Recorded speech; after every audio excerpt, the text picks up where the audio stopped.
నన్ను మహిమపరుచున్నాడు. నేను వానికి దేవుని రక్షణ కనపరిచినట్లు వాడు మార్గమును సిద్ధపరచుకున్నాను. చిన్న ప్రార్థన చేసుకున్న పరిశుద్ధమైన మా తండ్రి, మహోన్నతుడ, సర్వోన్నతుడ, జీవాధిపతి, ఈ ఘనమైన నామను బట్టి స్తోత్రములు చెల్లిస్తుంటున్నాను. ప్రభా, గతించినటువంటి ఈ ఆరాధన సమయం అంతా కూడా మీ సన్నిధిని మాకు తోడుగా వచ్చి పాటల ద్వారా, ఆరాధన ద్వారా కనపరచబడినందుకు సమస్త మహిమ, ఘనత, ప్రభావాలు మీకు మేము అర్పిస్తున్నాము. వాక్యమైన దేవుడు తండ్రి, వాక్యం ద్వారా మీరు మాతో ఏం మాట్లాడబోచున్నారో వినుబుద్ధిని పుట్టించండి, గ్రహించే మనసును దయచేయండి. ఈ వాక్యమును విదుచున్నప్పుడు నా తలంపులు, నా ఆలోచనలు నాలుగు పెంచండి. ఈ స్వరము ఎంత ధరని తెలుస్తుంది నా ప్రభా. ప్రతి వారికి ఈ వాక్యము ద్వారా రక్షణ ఆశీర్వాదం పొందుకున్నట్లు కృపచం ప్రార్థిస్తున్నాను. ఆటంకపరిచే దురాత్మ సమూహమును, వాడి క్రియలను శక్తి కలిగి వేస్తున్నాము లయపరచండి. మమ్మల్ని తగ్గించుకుంటూ మేము హెచ్చిస్తూ ఈ వాక్య పరిచయం మీ చెరువు సమర్పిస్తుండగా సమస్తము మీ చిత్తాన్ని జరిగించి నీ ఉన్నతమైన నామలకు మహిమ, ఘనత, ప్రభావం పొందమని క్రీస్తు నామములో ప్రార్థిస్తున్నాం తండ్రి, ఆమేన్. ప్రియులారా, దేవుని యొక్క వాక్యాలకు వెళ్లే ముందు పోయిన వారి వాక్యాన్ని ఒకసారి జ్ఞాపకం చేసుకుందాము. దేవుడు మన పక్షంలో ఉండాలంటే మనము ఎటువంటి గుణగణాలు, ఎటువంటి క్రియలు కలిగి ఉండాలన్న విషయాన్ని మనము ధ్యానం చేసుకున్నాము. హల్లెలూయా. దేవుడు నిజంగా ప్రియులారా జ్ఞానులకు మరుగుపరిచి పసిబాలురు వంటి వారికి ఆయన అనేక విషయాలు బయలుపరుస్తున్న విషయాన్ని ఈరోజు మనము చూస్తూ ఉంటున్నాము. ఎంతో మందికి లేని గొప్ప యోగ్యత దేవుడు మనకి ఇస్తూ ఉంటున్నారు. అయినా సరే మన జీవితాలు ఇంకా ఎక్కడో మార్పు లేని పరిస్థితులు ఉంటాయి ప్రియులారా. కనుక ఇక్కడ చదవబడినటువంటి లేఖన పాఠము ఈ 50వ కీర్తన 23వ వచనం ధ్యానం చేసుకున్నాము. స్తుతియాగం అర్పించేవాడు నన్ను మహిమపరుచున్నాడు. నేను వానికి దేవుని రక్షణ కనపరిచినట్లు వాడు మార్గమును సిద్ధపరచుకున్నాను. హల్లెలూయా. ఇక్కడ దేవాతి దేవుడు మనతో చెప్పే మాటను ప్రియులారా, దేవుని యొక్క రక్షణ మనకు దేవుడు కనపరుస్తుంటున్నాడు. అయితే మనము దేవుని యొక్క వాక్యం ద్వారా మన మార్గాలు మనం ఏం చేయడం, మనము సిద్ధపరచుకోవాలి. రక్షణ అనేది చివరి దినాల్లో చాలా అవసరం ప్రియులారా. కాబట్టి ఈరోజు రక్షణ అనేది మనం పొందుకున్నామనే భ్రమలో ఉంటున్నామేమో నేను అనుకుంటున్నాను.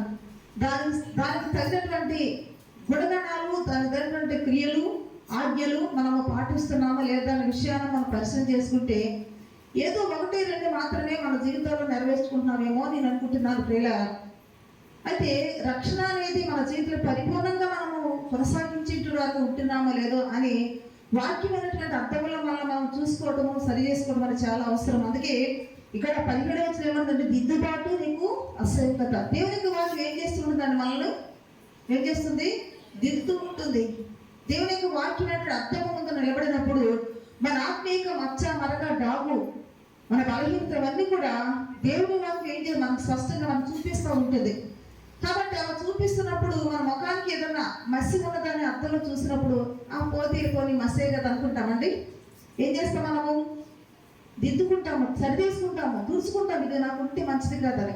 అలాగే వాక్యం అనేటువంటి అర్థము ముందు మనం కూర్చున్నాం. ఈరోజు ఈ వాక్యం అనేటువంటి అర్థము మన యొక్క ఆత్మీయ జీవితాన్ని చాలా స్పష్టంగా చూపిస్తూ ఉంటుంది. అలా చూపిస్తున్నప్పుడు ఇది నాకు కాదులే, నా సంబంధం లేదు అనుకుంటే ప్రియులారా నష్టపోయేది ఎవరు మట్టికి వారు. హల్లెలూయా. కాబట్టి ఇక్కడ దేవుడు ఏమన్నంటే నేను వానికి దేవుని రక్షణ కనపరిచినట్లు వాడు మార్గము సిద్ధపరచుకునేను. ఈరోజు మనం ఏం చేయాలంట, మార్గాన్ని ఏం చేయాలి, మనము సిద్ధపరచుకోవాలి. హల్లెలూయా. ఈరోజు మీకు చెప్పబోయేటువంటి అంశం ఏంటంటే ప్రతి వారికి ఈ ప్రశ్న అనేది అవసరం అండి. మీరందరూ ప్రశ్నించుకోండి. ప్రశ్న ఏంటి, దేవునికి ప్రశ్న ఏంటంటే అయ్యా నేను రక్షించబడాలంటే నేను ఏం చేయాలి? ఈ ప్రశ్న మనందరికీ చాలా అవసరం అండి ప్రియులారా. నాకు అవసరం లేదు అనుకుంటాను లేదు. ఏ ప్రశ్న వేసుకోవాలి, మనము రక్షించబడాలంటే నేను ఏమి చేయాలి అంటే ఆయన యొక్క చిత్తము మనము తెలుసుకోవాలి. దేని కొరకు? రక్షణ కొరకు. రక్షణ అనేది చాలా విలువైన ప్రియులారా. కాబట్టి ఈ ప్రశ్న మనం వేసినప్పుడు సమాధానం కూడా దేవుని వాక్యంలో మనకు వస్తుంది. హల్లెలూయా. ఏ ప్రశ్న చెప్పండి, మీరు చెప్పారు కదా, రక్షించబడకు నేను ఏం చేయాలి అనే ప్రశ్న ఈరోజు మనందరికి కూడా చాలా అవసరం ప్రియులారా. సరే, దీనికి ముందు వాక్యానికి ప్రసంగానికి ముందుగా చిన్న ఉపగ్రహం మనం చేసుకుందాం దేవునికి వాక్యంలోని. చూడండి, ఇక్కడ వాక్యము చూసినట్లయితే రక్షణ కనబడాలంటే మనం ఏం చేయాలి? మార్గాన్ని మనము సిద్ధపరచుకోవాలి. అయితే ఇంకా దావీదు ఏమన్నా అంటే 62వ కీర్తన చూడండి, 62వ కీర్తన మొదటి వచనం చూడండి ఒకసారి. నా ప్రాణము దేవుని నమ్ముకుని మౌనంగా ఉన్నది, ఆయన వలన నాకు రక్షణ కలుగును. హల్లెలూయా. చూడండి ప్రియులారా, ఎవరి వలన మనకు రక్షణ ఉంటుందంట? ఎవరి వలన ఉంటుందంటండి? దేవుని వలన మనకు రక్షణ కలుగుతుందనే విషయాన్ని ముందుగా మనం తెలుసుకోవాలి. కాబట్టి ఎవరి వలన రక్షణ కలుగుతుంది కానీ ఈ నామం వలనే రక్షణ కలుగుతున్న విషయాన్ని అపోస్తుల కార్యాలు ఉంటుంది, చాలాసార్లు చదువుకున్నాం. హల్లెలూయా. కాబట్టి ఈ రోజు మనకు ఎవరి వల్ల రక్షణ ఉందంటే దేవుని వలన రక్షణ ఉంది.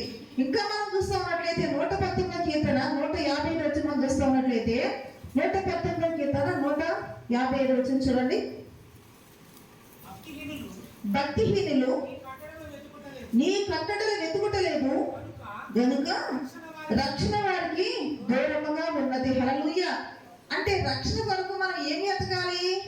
వేటిని వెతకాలి? భక్తిహీనులైతే దేవుని కట్టడలు వెతకరంట. వాళ్ళకు కట్టడంతో పని లేదు కనుక వారికి ఏమి లేదు? రక్షణ లేదు. నువ్వు రక్షించబడాలి అంటే, నీకు రక్షణ గురించి అవగాహన రావాలంటే, రక్షణ కొరకు ఏమి చేయాలి అనేటువంటి ప్రశ్నకి సమాధానం రావాలంటే ప్రియులారా, మనం ఈ రోజు ఏమి వెతకాలట? కట్టడలు వెతకాలి. ఎవరి కట్టడలు వెతకాలి? దేవుని కట్టడలు వెతికితే రక్షణ గురించి మనకు అవగాహన ఉంటుంది. కాబట్టి రక్షణ గురించి మనకి ఏమేమి చేయాలనేటువంటి ప్రశ్నకి సమాధానం అనేది ఈ కట్టడలు మనం వెతికితేనే మనకు సమాధానం అనేది దొరుకుతుంది. హల్లెలూయా. అయితే ఇక్కడ మనం చూస్తున్నట్లయితే ప్రియులారా, ఆదికాండము చూడండి, ఆదికాండము 6వ అధ్యాయము, అక్కడ మనము నోవాహును చూస్తాము. 6వ అధ్యాయము 15వ వచనం చూడండి. నీవు దాన్ని చేయవలసిన విధమిది. అంటే చూడండి ప్రియుల, సందర్భం ఏంటంటే, అంటే వాక్యానికి ముందుగా చిన్న సందర్భాన్ని గుర్తు చేసుకుంటున్నాము.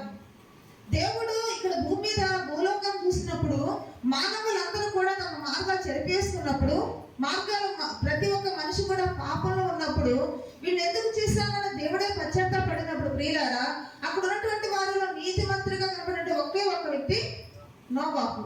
నోవాహును దేవుడు చెప్పినట్లుగానే దేవుడు మాటలు అనేకులకి దేవుడి యొక్క మాటలు ప్రకటించాడు. ఎవరండి? నోవాహు. కానీ అతని మాటలు వారు వినలేదు. ఇది అంతా మనకు తెలిసిన విషయమే. అయితే నోవాహుని నాశనం చేయడం దేవునికి ఇష్టం లేక, నువ్వు ఒక్కడే నీతిమంతుడు ఉన్నావు కాబట్టి నీ కొరకు, నీటి వారి రక్షణ కొరకు ఒక ఓడను సిద్ధం చేసుకో. నువ్వు చచ్చిపోవడం నాకు ఇష్టం లేదనే ఉద్దేశం కదా దేవుడిది. అంటే నీతిమంతుడు చనిపోకూడదని దేవుని యొక్క ఉద్దేశము. ఇప్పుడు ఎవరు నీతిమంతుడు? అక్కడ నోవాహు నీతిమంతుడు, నోవాహు కుటుంబీకులు నీతిమంతుడు కాబట్టి ఇప్పుడు వీరిని ఏం చేయాలని ఉద్దేశము? రక్షించాలనే ఉద్దేశము. ఈ జలప్రలయం నుంచి నోవాహు కుటుంబాన్ని రక్షించాలన్నటువంటి ఆలోచన దేవుడు కలిగినప్పుడు దేవుడు ఒక మాట చెప్పారు, నేను నీకు నీటి వారి కొరకు ఓడ సిద్ధం చేసుకో. ఆ ఓడలో నీవు నీ ఇంటి వారు సురక్షితంగా ఉండవచ్చు. రాబోతున్నటువంటి ఇంకా రోజుల్లో నీ ద్వారా భూమి మీద మనుషులు విస్తరింప చేస్తారన్న ఆలోచన దేవుడు కలిగినప్పుడు ప్రియులారా, ఇక్కడ దేవుడు చూడండి నోవాహుకి ఓడ ఎలా సిద్ధం చేసుకోవాలో అనేటువంటి ఆజ్ఞ, ఆ ప్రణాళిక, లేకపోతే ఆ నమూనా అనేది ఎవరు ఇచ్చారు? దేవుడే ఇచ్చారు. ఓడ సిద్ధం చేసుకొని అన్నారు, అందరితో ఊరుకోలేదు దేవుడు. అంటే దాని యొక్క విధానం ఎలా చేయాలి, ఏ కళతో చేయాలి, దానికి ఎన్ని మూలలు ఉండాలి, లేక ఎన్ని అరలు పెట్టాలి, దానికి ఏ విధంగా ఆ ఓడను తయారు చేయాలో అదంతా ఒక నమూనా అంతా కూడా ఎవరికి ఇచ్చారండి? నోవాహుకి ఇచ్చారు. ఈ ఓడ తయారు చేసుకోమని చెప్పేసి ఊరుకోవచ్చు కదా, అలా ఊరుకోలేదు. అంటే దానికి ఓడక నమూనా అంతా కూడా ప్రతి ఒక్కటి కూడా దేవుడు నోవాహుకి చెప్పినట్టు మనం చూస్తూ ఉంటున్నాం. అది చదవండి 15వ వచనము. నీవు దాన్ని చేయవలసిన విధము ఇది, ఆ ఓడ 300 మూరల పొడుగును, 50 మూరల వెడల్పును, 30 మూరల ఎత్తుగలవి ఉండవలను. ఇక్కడ అంటే ఇదంతా కూడా మనం చూస్తామంటే తర్వాత చదువుకోండి. ప్రతి ఒక్క ఇంచు కూడా దేవుడు నోవాహుకి ఈ ఓడ విషయంలో నమూనిచ్చడం మనం చూస్తుంటున్నాము. అయితే 7వ అధ్యాయం మనం చూస్తున్నట్లయితే అక్కడ చూడండి, 7వ అధ్యాయం మొదటి మనం చూసినట్లయితే మొదలు వచ్చినాము. యెహోవా ఈ తరము వారిలో నీవే నా ఎదుట నీతిమంతుడు ఇక్కడ చూచితిని. అంటే ఏం చూశారు నోవాహులో దేవుడు? నీతిని చూశారు. నీతిమంతునికి ఏం అవసరము? రక్షణ అవసరము. హల్లెలూయా. నీతిమంతుడు పాడవకూడదు అనే ఉద్దేశం ప్రియులారా. అందుకని నువ్వు నీతిమంతుడు కనుక చూచితిని కనుక చదవండి. నీవును నీ ఇంటి వారును ఓడలో ప్రవేశించుడు. హల్లెలూయా. నీతిమంతుడు కాబట్టి నీవు నీ ఇంటి వారు ఓడలోనికి ప్రవేశించండి. అంటే ఆ ఓడ ఏ ఓడ అనుకోవాలి మనము? ఏ ఓడ అనుకోవాలి మనము? రక్షణ వాడ, రక్షించే వాడ. రక్షించే వాడలో ఆషామాషిగా తయారు చేయలేదు. ఆ నమూనా దేవుడు వచ్చింది. ఆ ఏ కారతీసును చేయాలో, ఎన్ని అరలు పెట్టాలో, ఎన్ని మూరలు, ఎంత వెడల్పు, ఎంత పొడవు, ఇదంతా కూడా ఎవరిచ్చారండి నమూనా? దేవుడు ఇచ్చారు. అంటే దీన్ని బట్టి మనం ఏమర్థం చేసుకోవాలి? రక్షణ నమూనా దేవుడు మనకి ఇచ్చారు. ఈరోజు మన సొంతంగా సొంత మాటలతో, సొంత ఉద్దేశాలతో, సొంత ఆలోచనతోటి, నీ నిర్ణయాలతో రక్షణ నిలవదండి. అది రక్షించబడాలనేటువంటి ఆలోచన కలిగినటువంటి ప్రతి వారు కూడా, రక్షణ కావాలి అనేటువంటి ఆశ కలిగిన ప్రతి వారు కూడా నమూనా ఎక్కడి నుంచి పొందుకోవాలి మనము? ఎవరి వల్ల నమూనా? అయితే ఇక్కడ మనం చూస్తున్నాం ప్రియులారా, ఈ ఓడకు ఏమని పేరు పెట్టారంటే క్రొత్త నిబంధనలో చూద్దాం ఒకసారి. మొదటి పేతురు పత్రిక 3వ అధ్యాయము, మొదటి పేతురు పత్రిక 3వ అధ్యాయము 21 నుంచి చూడండి ఒకసారి. 3వ అధ్యాయము 20వ వచనము. నోవాహు దినములలో ఓడ సిద్ధపరచబడుతుండగా అవిధేయులైన వారి యొద్దకు, అనగా చెరలో ఉన్న ఆత్మల యొద్దకు ఆయన ఆత్మస్వరూపిగానే వెళ్ళి వారికి ప్రకటించడం. హల్లెలూయా. ఇక్కడ మనం ఒక విషయాన్ని గమనించాలండి.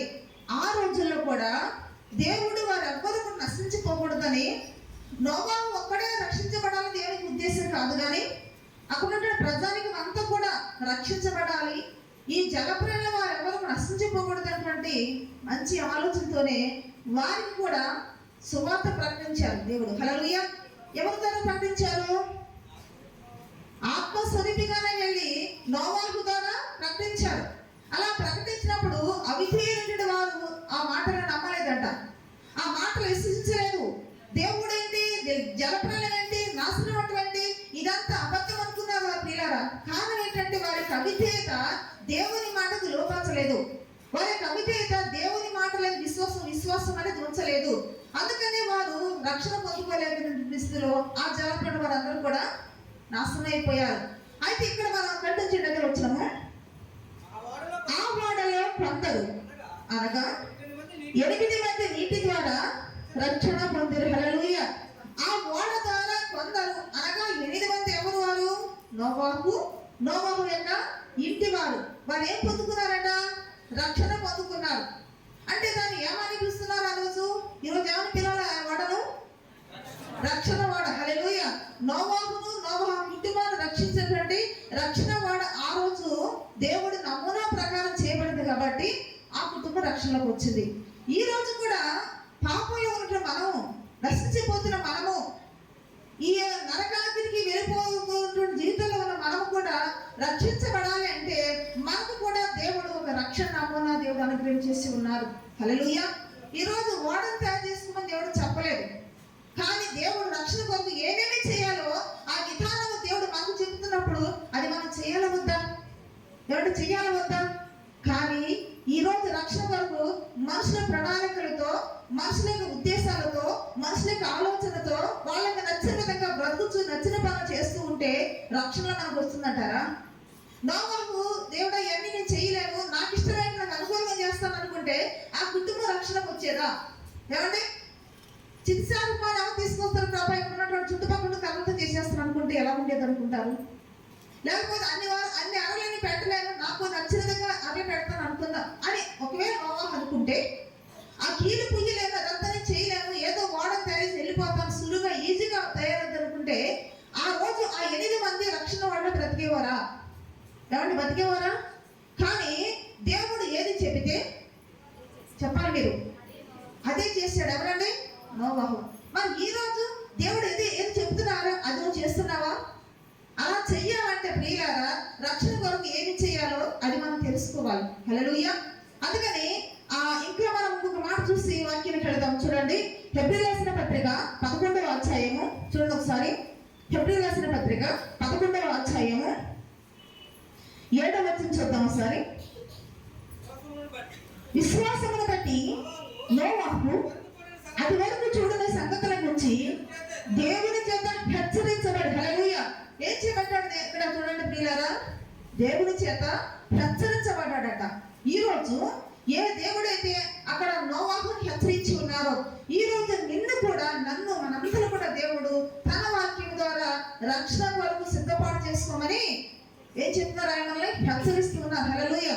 అందుకే మనం 50 ఏం చదువుకున్నామండి, అక్కడ రక్షణ మార్గాన్ని మనం ఏం చేయాలి, మనము సిద్ధపరచుకోవాలంట. హల్లెలూయా.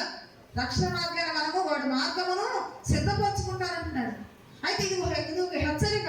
నోవాహుకు దేవుడు హెచ్చరించినాడు, ప్రేమతో చెప్పారు, ఎదుగానే దాని దేవునికి హెచ్చరిక చెప్పారు కాబట్టి హెచ్చరించారు. చదవండి, హెచ్చరింపబడి భయభక్తుల కలవాడై తన ఇంటి వారి రక్షణ కొరకు ప్రభువాడను సిద్ధము చేశాను. హల్లెలూయా. ఎవరి రక్షణ కొరకు అంట? తన ఇంటి వారి యొక్క రక్షణ కొరకు. ఇలా ఈరోజు గమనించాలి, వినబోతున్నటువంటి వాక్యాన్ని బట్టి నీ ఇంటి వారి రక్షణ కొరకు నీవు కూడా సిద్ధపరచుకోవటం అనేది చాలా అవసరం. అందుకే అపోస్తల కార్యాలు చూడండి, వాక్యం చదివి ఆ వాక్యానికి వెళదాము. 16వ అధ్యాయము 30 చూడసారి. అపోస్తల కార్యములు 16వ అధ్యాయము 30 వచనం చదవండి. వారిని వెలుపలకు తీసుకుని వచ్చి, అయ్యలారా, రక్షణ పొందుటకు నేనేమి చేయగలనెను. హల్లెలూయా. ఇదే ఈరోజు మన యొక్క లేఖన పాఠం యొక్క అంశం ప్రియులారా. ఏమిటది? రక్షణ పొందుటకు నేను ఏమి చేయాలి. ఇక్కడ జైలు అధికారి పౌలు శీలను అడుగుతున్న ప్రశ్న, ఈరోజు ఈ ప్రశ్న ప్రతి ఒక్కరూ వేసుకోవాలి ప్రియులారా. మరి చెప్పండి, ఏం చేయాలి? ఎవరికైనా తెలుసా? చెప్పండి, మీకు తెలిస్తే చెప్పండి. రక్షించబడటకు, రక్షణ పొందుకుంటకు నేనేం చేయాలని అక్కడ జైలు అధికారి ప్రశ్నిస్తున్నప్పుడు అదే ప్రశ్నకు సమాధానం మీకు ఎవరికైనా తెలుసా నేను అడుగుతాను. మనకు తెలుసు, 1-2 తెలుసు అన్నమాట. ఏమేం తెలుసు? బాప్తిసం తీసుకుంటే రక్షణ, యేసు ప్రభువును నమ్ముకుంటే రక్షణ, వారం సేవకులతో ప్రార్థన చేయించుకుంటే రక్షణ. ఇదేగా మనకు తెలిసింది. కానీ బైబిల్ వాక్యం చూసినట్టు వీలారా, రక్షించబడుకు కొన్ని నియమాలు ఉన్నాయంట, కొన్ని విధానాలు ఉన్నవి. అవన్నీ కూడా మనలో జరిగితేనే మనము ఓడలో ఉన్నటువంటి నోవాహు తన కుటుంబం ఎలా రక్షించబడి ఉన్నారో, ఈ రోజు రాబోతున్నటువంటి మరి దేవుని యొక్క తీర్పులోంచి మనమందరం రక్షించబడడానికి అదొక్కటే మూలంగా అవుతుంది. హల్లెలూయా. సరే, ఇప్పుడు మొదటి నుంచి చూద్దాము. కొన్ని విషయాలు చెప్పడానికి ఇష్టపడుతున్నాను. చూడండి, రక్షించబడటకు మనము ఏం చేయాలన్నదానికి ఈరోజు ఈ చెప్పేటువంటి వాక్యమే మీకు సమాధానం ఇస్తుంది. హల్లెలూయా. సరే, ఏమి చేయాలి? మొదటిగా మనం చూస్తామన్నట్లయితే 31 చదవండి. అదే, అందుకు వారు ప్రభువైన యేసునందు విశ్వాసం ఉంచుము, అప్పుడు నీవును నీ ఇంటి వారును రక్షణ పొందుదురు. హల్లెలూయా. ఇక్కడ మొట్టమొదటిసారిగా ఒక విశ్వాసి రక్షించబడాలంటే ఏమి చేయమని చెప్పేసి ఇక్కడ పౌలుగా చెప్పాడు. ప్రభువైన యేసునందు విశ్వాసం ఉంచుము, నీవు నీ ఇంటి వారు రక్షించబడతారు. దీన్ని బట్టి మీకు ఏమనిపిస్తుంది అంటే, ఒక విశ్వాసం ఉంటే చాలు, నాకు రక్షణ చేస్తుంది, నరకాగ్ని తప్పించుకుంటాను, దేవుని యొక్క రక్షణని సిద్ధపరచుకుంటాను, నాకు బోల్డ్ విశ్వాసం ఉంది, మందిరానికి రాకపోయినా నమ్ముతాను, వచ్చినా నమ్ముతాను, ఏ స్థితిలో ఉన్నా ఎక్కడున్నా సరే నా దేవుడే నా ప్రాణం అనుకుంటాం మనం. అంటే అంతలోనే రక్షణ. అదేమో రక్షిస్తుంటారా? ఇంకొక మాట అంటున్నారండి. ఈ ఒక్క మాట అనలే దేవుడు, ఇంకొక ఆజ్ఞ అంట. ఇది ఎలా పక్కన పెట్టండి. మొదటిది ఏమనుకున్నారు ఇక్కడ? దేవుని రక్షణ పొందుకోవాలంటే ప్రభువైన యేసునందు మనం ఏం చేయాలంటే మనము విశ్వాసం ఉంచాలి.